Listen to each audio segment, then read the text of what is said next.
हवामान खात्याकडून पावसाबाबतची महत्त्वाची अपडेट समोर आली आहे। पुढच्या 2 ते 3 तासात महाराष्ट्राचं संपूर्ण हवामान आणि निसर्गाचं चक्र पूर्णपणे पालटणार आहे। मुसळधार ते अतिमुसळधार पावसाने संपूर्ण महाराष्ट्राला वेढा घातला असून पुढच्या काही तासांमध्ये महाराष्ट्रात तुफान पावसाचा आणि चक्रीवादळाचा इशारा देण्यात आला। आत्तापर्यंत शांत वाहणारे वारे अचानक दुप्पट वेगाने उसळू लागले आहेत आणि थेट महाराष्ट्राच्या सीमेवरती ते धडकणार आहेत। बंगालच्या उपसागरामध्ये अचानक अत्यंत तीव्र कमी दाबाचं क्षेत्र तयार झालं असून तब्बल 1250 किलोमीटर लांबीचा महाकाय ढग मुंबईच्या दिशेने सरकू लागला आहे। हा ढग पूर्णपणे पाण्याने भरलेला असून याच्या विनाशाची गती पाहता हवामान खात्याने थेट रेड अलर्ट जारी केला आहे। तसेच मुंबई वेधशाळेकडून थेट महत्त्वाच्या 9 जिल्ह्यांमध्ये पुढच्या 2 तासांमध्ये हाय अलर्ट जारी करण्यात आला, कारण सध्या बंगालचा उपसागर आणि अरबी समुद्र या दोन्ही ठिकाणी वाऱ्याची तीव्रता वाढली आहे। तसेच कमी दाबाचा पट्टा तीव्र झाला आहे। अरबी समुद्राच्या मध्यभागी अचानक कमी दाबाचा पट्टा तीव्र चक्रीवादळामध्ये बदलला जात आहे। तिथून निघणारी ऊर्जा आणि प्रचंड बाष्पयुक्त वारे ताशी 100 ते 120 किलोमीटर प्रति तास या वेगाने महाराष्ट्राकडे येत आहेत। मुंबईकडून आता काळेकुट्ट ढग पाण्याने तुडुंब भरलेले आहेत आणि ते वेगाने सरकू लागले आहेत। आतापर्यंत ज्या भागामध्ये नुसतं आभाळ आलं होतं किंवा पाऊस नव्हता, तिथेही अवघ्या काही तासांमध्ये आभाळ फाटल्यासारखा धो-धो पाऊस बरसणार आहे। देशाच्या वेगवेगळ्या हवामान तज्ज्ञांनी यावर तीव्र चिंता व्यक्त केली आहे। बंगालच्या उपसागरात आणि अरबी समुद्रात एक भयंकर सायक्लोक्रोनिक सर्क्युलेशन तयार झाली असून ती नेहमीपेक्षा 4 पट अधिक वेगाने महाराष्ट्राच्या दिशेने धडकत आहेत। सध्या महाराष्ट्रावर ओढावणाऱ्या या संकटाचे 3 टप्प्यामध्ये विभाजन करण्यात आलं असून जिल्ह्याची अधिकृत यादी जाहीर करण्यात आली आहे। पहिला टप्पा जो आज असणार आहे, त्यामध्ये पहिल्या टप्प्यामध्ये आता 9 जिल्हे ढगफुटी सदृश पावसाच्या विळख्यामध्ये अडकले आहेत आणि चक्रीवादळाचा थेट फटका या जिल्ह्यांमध्ये बसणार आहे। तर दुसऱ्या टप्प्यामध्ये हवामान खात्याने तीव्र प्रणाली होणार असल्याचं वर्तवलं आहे। सोसाट्याच्या वाऱ्यासह विजांचा कडकडाट होणार आहे। परवाच्या दिवशी 11 जिल्ह्यांमध्ये सततच्या पावसामुळेच ढगफुटी सदृश परिस्थितीमुळेच पाणी पातळीमध्ये वाढ होण्याची शक्यता वर्तवली आहे। सध्या भारताच्या हवामानामध्ये एक विचित्र आणि धोकादायक खेळ सुरू झाला आहे। एकीकडे ईशान्य भारतात विशेषतः आसाममध्ये मुसळधार पावसामुळे नद्यांना महापूर आला आणि लाखो नागरिक विस्थापित झाले आहेत, तर दुसरीकडे मान्सूनच्या वाऱ्यांनी आपली दिशा पूर्णपणे बदलली आहे।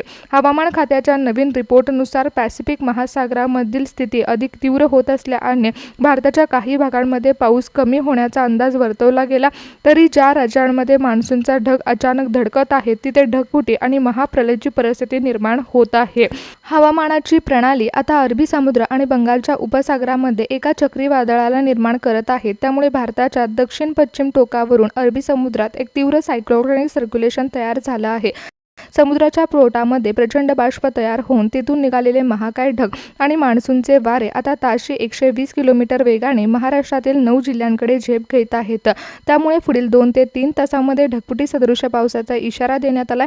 एका बाजूला अरबी समुद्राचे थंड वारे आणि दुसऱ्या बाजूला बंगालच्या उपसागरावरून आलेले उष्ण वारे महाराष्ट्राच्या जिल्ह्यांमध्ये धडकणार आहेत। त्यामुळे हवामान खात्याच्या ताज्या रिपोर्टनुसार 72 तास महाराष्ट्रामध्ये सतर्कतेचा इशारा देण्यात आला।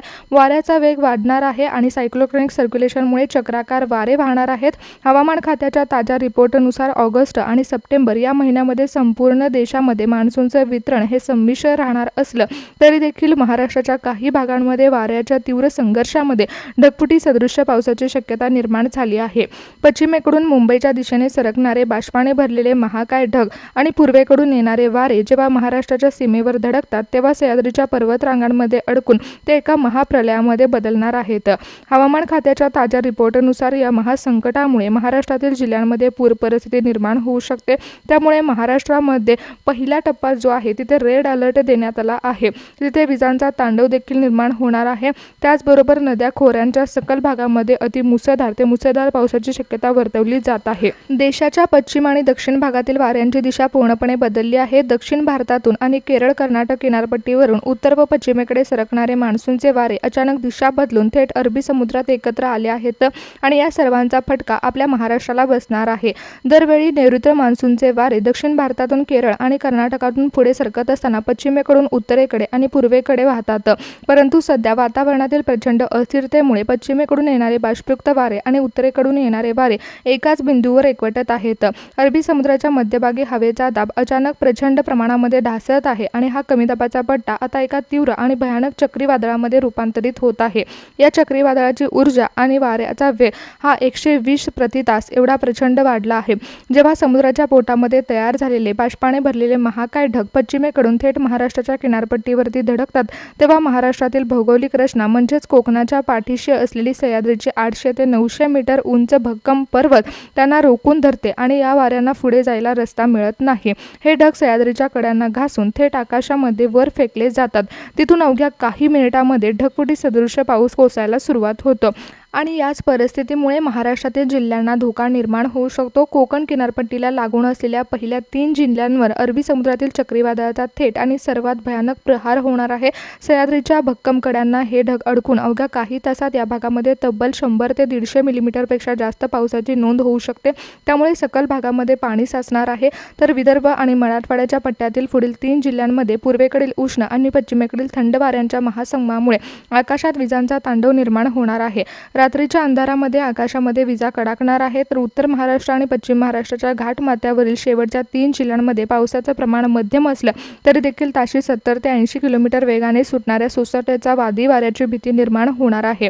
त्यामुळे धोका वाढू शकतो। या महाप्रलयामुळे परिस्थिती बदलणार आहे। हवामान खात्याने सतर्कतेचा इशारा दिलाय। वादळी वाऱ्यामुळे वीज पुरवठा खंडित होण्याची देखील शक्यता आहे। त्यामुळे अनावश्यक इलेक्ट्रॉनिक उपकरणे बंद ठेवा, कारण पुढील 2 ते 3 तासामध्ये अरबी समुद्राच्या मध्यभागी तीव्र कमी दाबाचा पट्टा आणि चक्रीवादळ निर्माण होत आहे। त्यामुळे महाराष्ट्रामध्ये सतर्कतेचा इशारा देण्यात आलाय। 9 जिल्ह्यांमध्ये रेड अलर्ट जारी करण्यात आलाय। पहिल्या गटामध्ये कोकण किनारपट्टीच्या उत्तर टोकावर वसलेल्या पालघर जिल्ह्यामध्ये अरबी समुद्राचा थेट फटका बसणार आहे। या समुद्राकडून येणारे बाष्पयुक्त वारे जेव्हा या भूमीला धडकतील तेव्हा अवघ्या काही तासामध्ये मुसळधार पाऊस कोसळण्याची शक्यता आहे। सह्याद्रीच्या कुशीत आणि समुद्राच्या काठावर वसलेल्या रायगड जिल्ह्यामध्ये भौगोलिक परिस्थिती अत्यंत संवेदनशील बनली आहे। अरबी समुद्रातून सुसाट वारे येणार आहेत आणि बाष्पाचे महाकाय ढग येथील पर्वतरांगांमध्ये अडकून ताशी 120 किलोमीटर वेगाने थैमान घालणार आहेत। सागर किनारपट्टी आणि कड्याकपारीच्या भूगोलामुळे या जिल्ह्यावर निसर्गाचं मोठं संकट ओढावलं आहे। सह्याद्रीच्या भिंतीमुळे होणाऱ्या वाऱ्याच्या संघर्षामुळे रत्नागिरी जिल्ह्यामध्ये वाऱ्याचा भयंकर सुसाट निर्माण होणार आहे। मुसळधार पावसाचा मारा देखील होणार आहे।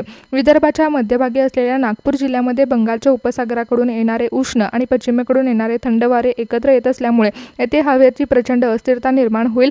पावसापेक्षाही नागपूर जिल्ह्यामध्ये विजांचा कडकडाट आणि वादळी वाऱ्याचा मोठा धोका निर्माण होणार आहे। चंद्रपूर जिल्ह्यामध्ये जंगले आणि विस्तृत मैदानी भौगोलिक रचना असल्यामुळे चंद्रपूर जिल्ह्यामध्ये देखील वातावरणामध्ये अस्थिरता निर्माण होत आहे।